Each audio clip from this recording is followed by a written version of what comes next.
Nah, kemudian kita lihat dari perkembangan suku bunga acuan ini juga menjadi penting ya. Kenapa? Bank Indonesia ini sudah melakukan hal terbaik, tidak ikut-ikut the Fed secara langsung ya. Kalaupun kemarin menaikkan itu sebenarnya karena sudah mulai melihat aliran dana keluar. Jadi aliran dana keluar ini juga yang harus diperhatikan. Mendekatin pemilu biasanya juga ada kecenderungan mereka menunggu gitu ya. Nah, menunggu itu biasanya bisa jadi instrumennya dananya keluar. Nah, makanya Bank Indonesia berusaha supaya dana itu nggak keluar dengan instrumen tadi gitu. Nah, kalau kita lihat di sini rata-rata di 2023 di bulan November itu masih terjadi suku bunga yang cukup tinggi ya. Kalau kita lihat di Amerika saja sudah 5,5. Nah, di Indonesia masih mengarah pada 6%. Jadi sebenarnya relatif jaraknya terlalu kecil gitu. Nah, oleh karena itu inilah yang harus dijaga terus karena kalau tidak rupiah kita melemah juga berdampak pada inflasi ya.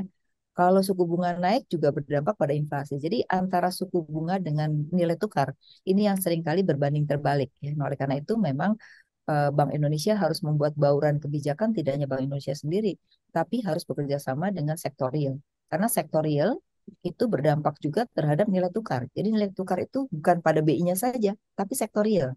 Makanya DHE itu dilakukan lagi sekarang untuk juga menahan nilai tukar sehingga mereka wajib untuk menempatkan dana di dalam negeri. Ya, itu tujuannya adalah bagus sebenarnya untuk menjaga nilai tukar rupiah. Lanjut.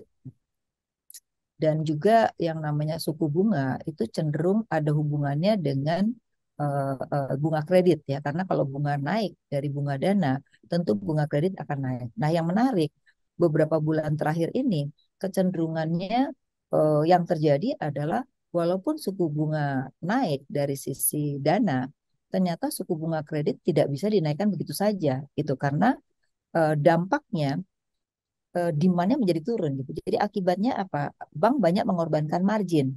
Ya, jadi marginnya dikurangi, maka kalau kita lihat NIM daripada perbankan nasional terus terus-menerus mengalami penurunan karena margin daripada bank juga sudah semakin menurun begitu.